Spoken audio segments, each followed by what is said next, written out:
الحمد لله وكفى وسلام على عباد الذين اصطفى ما بعد.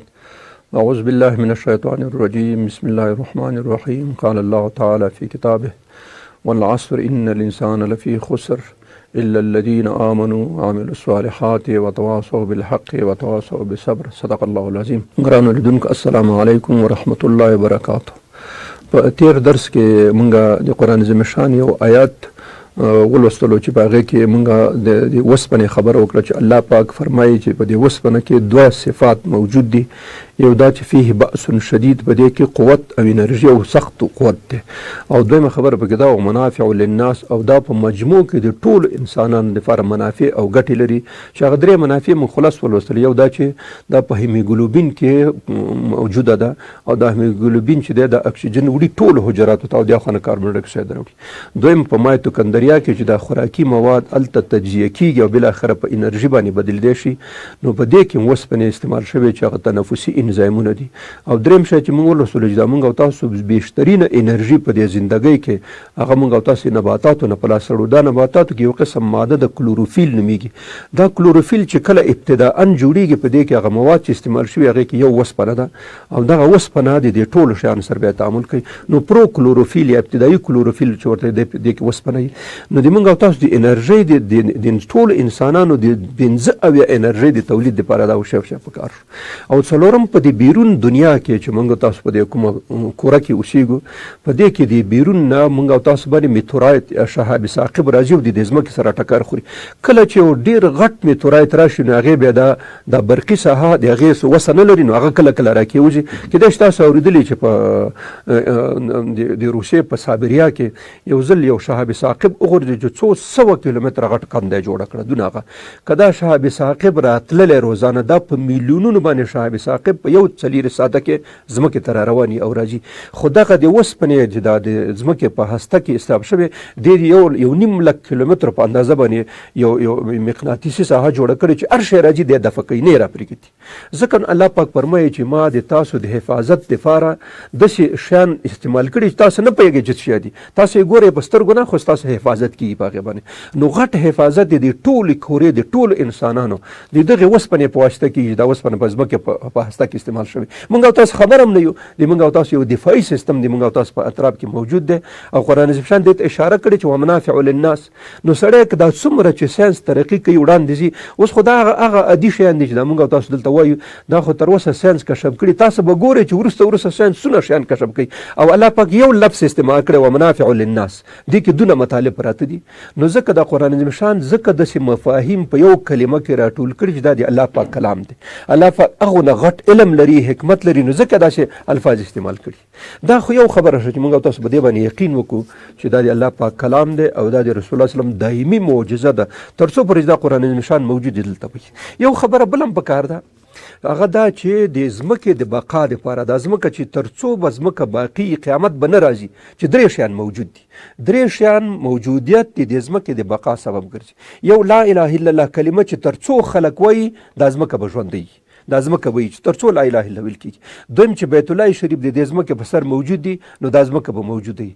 او درېیمه خبره دا ده چې کلام الله موجود دي، او چې کله قیامت راځي نو دا 3 شیان بیا ځي. کلام الله به الله پاک جګ شي، بس کاغذونه به پاتې شي. کاغذ قرآن شریف چې تاسو خلاصوئ بیا به ټکي پکې نه وي، بس کاغذ به پروت وي او کلام به ترېنه جګ شوي. الله پاک به خپل قرآن عظیم شان جګ کړي، بیت الله شریف به وران شي، او دا لا اله کلمه ګوی چې کوم دا به مړه شي. او چې کله دا 3 شیان ختم شو نو ځمکه به ختمه شوه، بیا د هغې نه وروسته قیامت ته راځي او دا تباه کېږي. نو د دې ځمکې د بقا دپاره دا 3 شیان دي. یو پکې کلام الله دی. نو دا کلام الله د انسان د بقا دپاره، د ځمکې د بقا دپاره یو ضروري او لازمي شی دی. اوس نن په دې اوسني درس کې موږ یو بله مسله کوو، هغه دا ده چې دغه کلام الله یا دا کتاب د الله پاک چې موږ ته یې رالیږلی دی، دا په موږ باندې څه حق لري؟ موږ تعامل باید د دې سره څه وي؟ دا کلام الله چې موږ ته الله پاک د موږ د هدایت لپاره رالیږلی، اوس په موږ باندې څه حق لري که نه لري؟ موږ به د دې سره څه کوو؟ یعنی تعامل به موږ د دې کلام الله سره څه وي؟ په هغه کې په قرآن عظیم شان کې په حدیثو کې د الله پاک د کلام یا د قرآن عظیم شان حقوق دی په انسان باندې. یعنی شیان باید موږ د دې کلام الله سره مراعات کو، خبرې باید موږ د قرآن عظیم شان سره مراعات کو. اوله خبره دا ده چې دا د الله پاک کلام دی، دې تلاوت په موږ او تاسو باندې ضرور دی. همیشه به کوشش کوو چې د کلام الله تلاوت وکړو، ځکه دا په موږ باندې لازمي خبره ده تلاوت کول. او د انبیاء علیه السلام یو وظیفه همدا ده، او د رسول الله صلی الله علیه وسلم وظیفه رسالت وظیفه همدا ده. یتلو علیهم آیاته، دا د رسول الله صلی الله علیه وسلم وظیفې چې کله دي ان شاء الله که کله درس کې راغی دا به ووایو چې د انبیاء علیه السلام وظیفې څه دي. یو وظیفه د کلام الله تلاوت ده، خپله هم تلاوت کوي، خپل امتیانو ته هم تلاوت کوي. نو د قرآن عظیم شان یو حق په خپلو پیروانو باندې دا ده، په انسانانو دا ده چې د دې کلام الله تلاوت به همیشه کوي. داسې نه چې یو ځل یې راوخلي بیا کال پورې قرار یې هغې پروت وي په تاخچه کې یا په جومات کې. نه، د دې تلاوت په مسلمان باندې لازم ضروري ده چې دا به تلاوت کوي. او دا تلاوت څه عادي خبره هم نه ده، دې کې الله پاک د یو حرف د یو توري لکه الف چې سړی وړي الله پاک لس نیکۍ ورکوي. یعنی د دې تلاوت په مقابل کې الله پاک ثواب اخروي هم درکوي، د آخرت ثواب هم شته.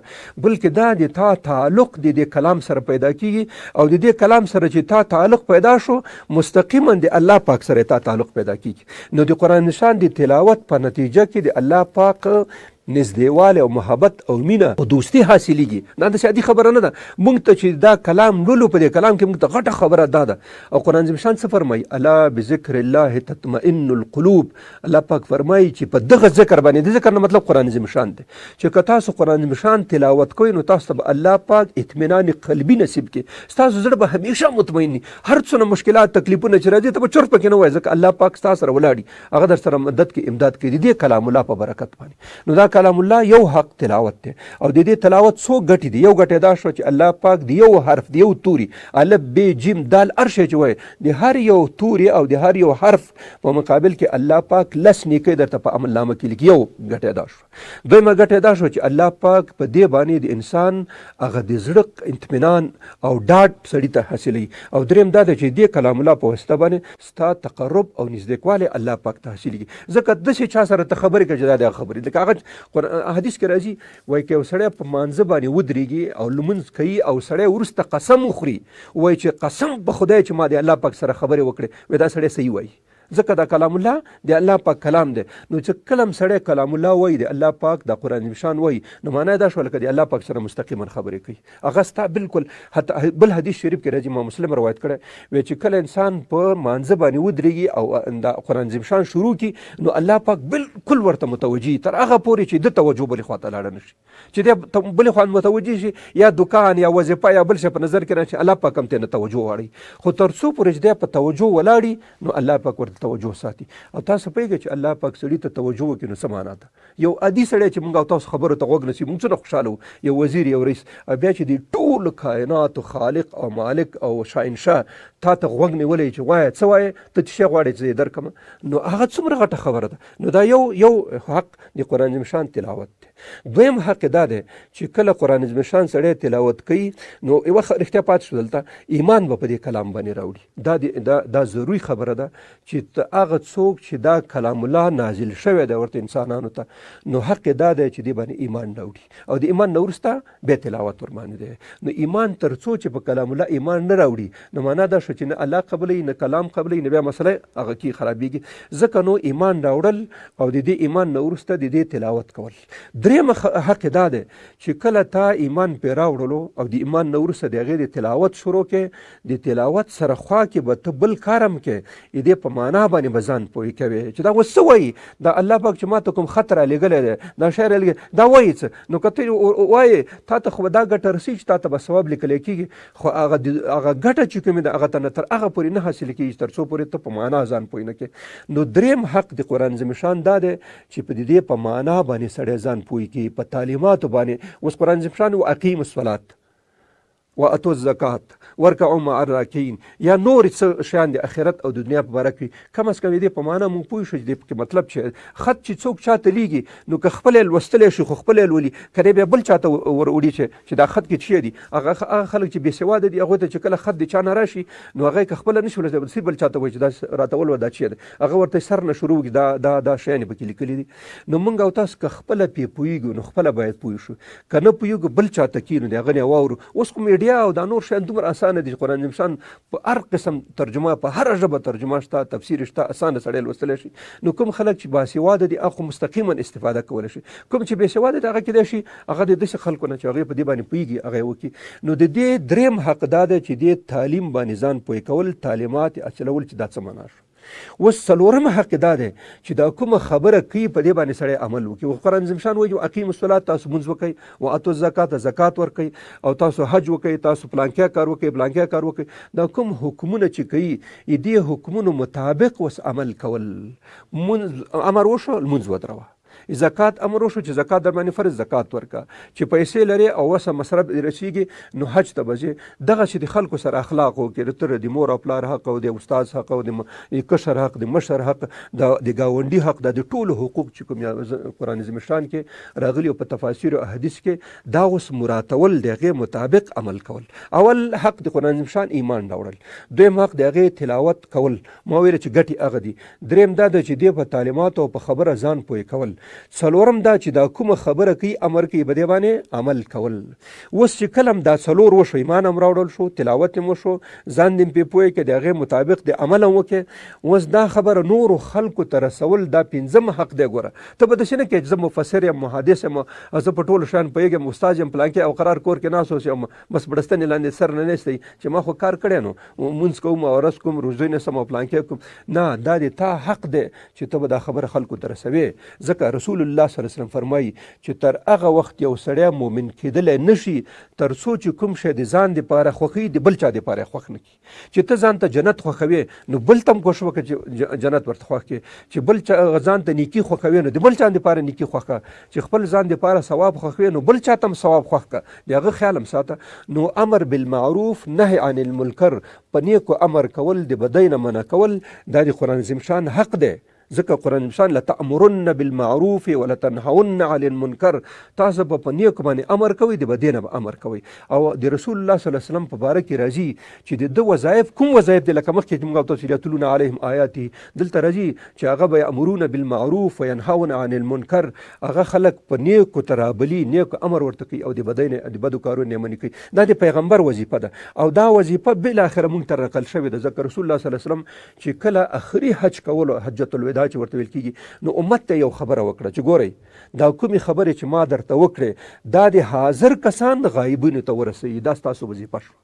1,440,000 صحابه کرام په عرفات کې د رسول الله صلی الله علیه وسلم موجود و او ټولو ته دا وظیفه وسپارله چې ګورئ کوم کسان شاهد دي دا به غایبینو ته چې کوم کسان نشته دا خبره برسوي، او دا تر قیامته پورې دا وظیفه د هغه شوله. رسول الله صلی الله علیه وسلم بل ځای فرمایي که تاسو امر بالمعروف او نهی عن المنکر ونه کوئ نو د دې انتظار وباسئ چې الله پاک په تاسو باندې عذاب نازل کړي.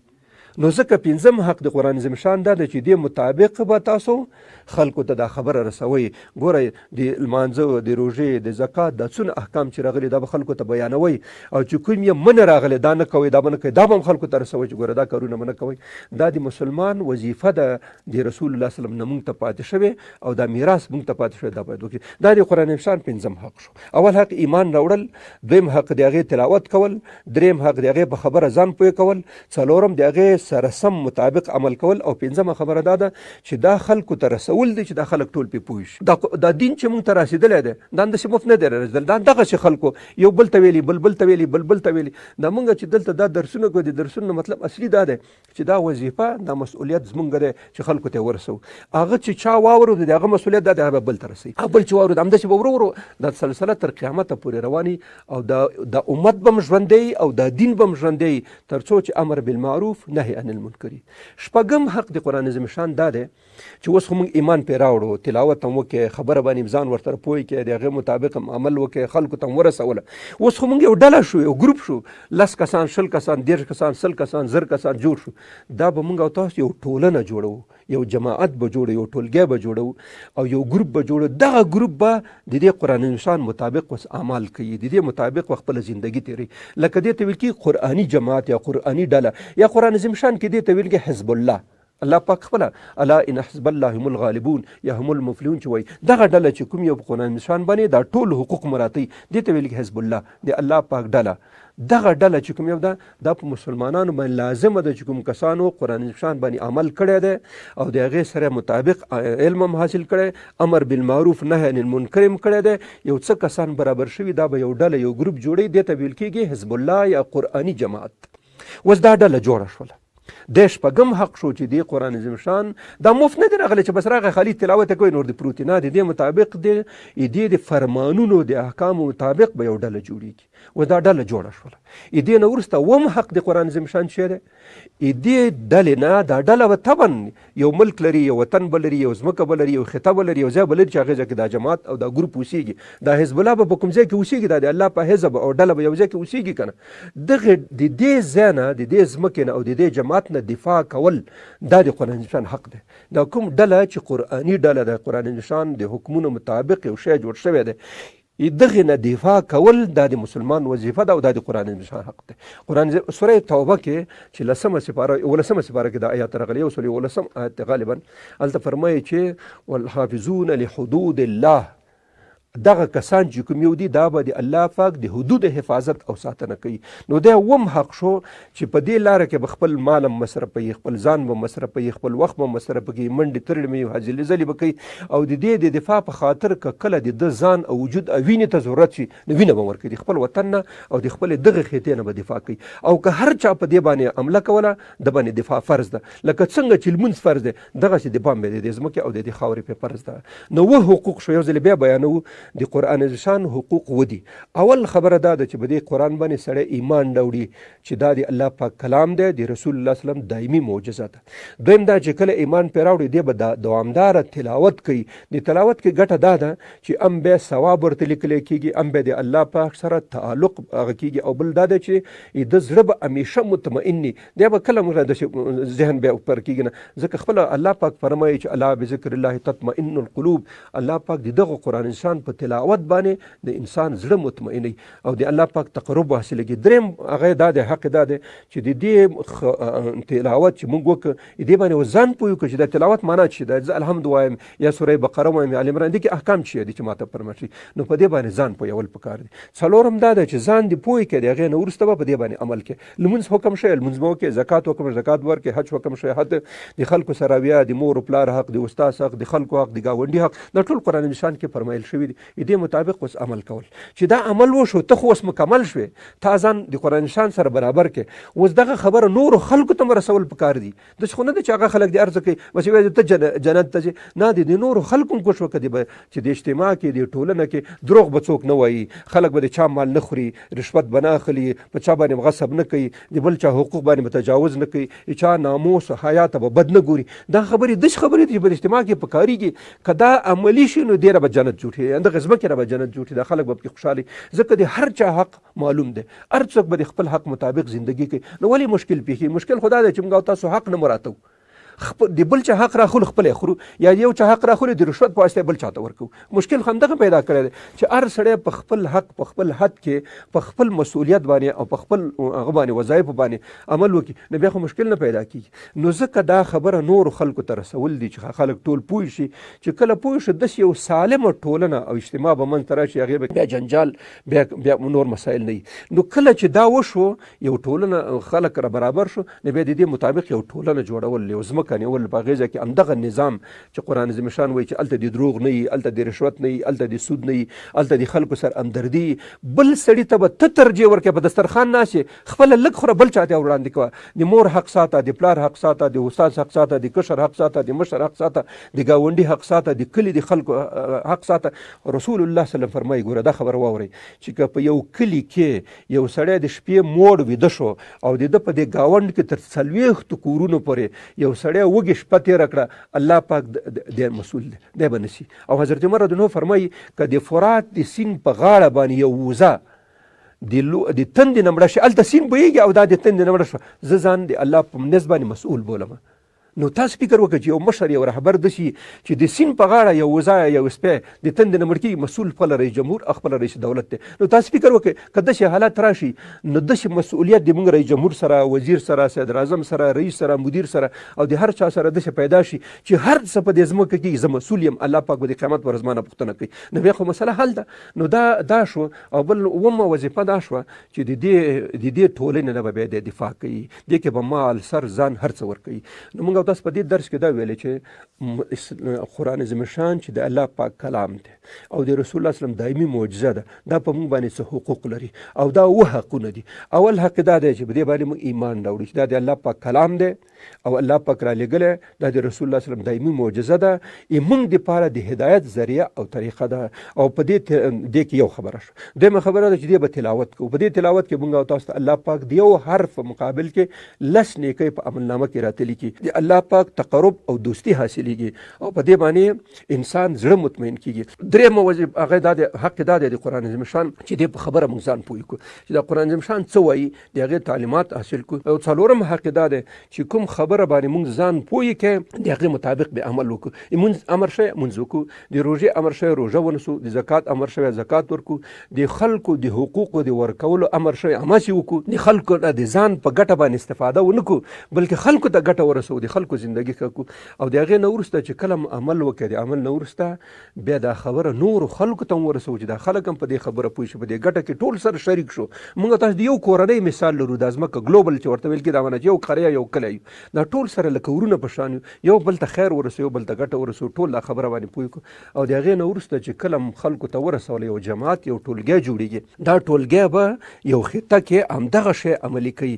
او چې کله عملي کو اووم حق دا دی چې د دغې نه دفاع کول بیا په انسان باندې ضروري او لازمي ده چې دا ټولګی به ساتي، دې په باره کې به خپل ځان، خپل مال، خپل وخت، خپل دارایي هر څه به مصرفوي او د دې نه به د سر په قیمت باندې دفاع کوي د خپل وطن او د خپل خاورې نه. دغه حقوق د قرآن عظیم شان حقوق دي. او که دا حقوق مراعات شي، خپل سړی لږ فکر وکړي، نو الله پاک به داسې اجتماع انسانانو ته په نصیب کړي چې هغې کې به هیڅ قسم شور و شغب نه وي، هیڅ قسم لانجې به نه وي، هیڅ قسم مشکل به نه وي، د ورونو په شان به هغه کېږي. تاسو به کېدای شي اورېدلي چې صحابه کرام به کله شهیدان کېدل نو خپل اوبه به د خپلې خولې نه اخیستې، بل چا ته به یې ورکولې، هغه به بیچاره شهید شو او اوبه به یې خپله نه څښلې، بل ورته بل به بل ته ورکړې، بل به بل ته ورکړې. تاسو دا قصه اورېدلي چې ټول شهیدان شو او اوبه همداسې امانت د سلامت پاتې شو، هېڅ تاوان ونه کړل. دغسې ټولنه قرآن عظیم شان غواړي چې داسې جوړ شي. الله پاک دې موږ او تاسو توفیق راکړي چې په دې کتاب باندې ځان پوه کړو او د دې مطابق د علم حاصل کړو، عمل پرې وکړو او بیا ټولو خلکو ته ورسوو. واخر دعوانا ان الحمد لله رب العالمین.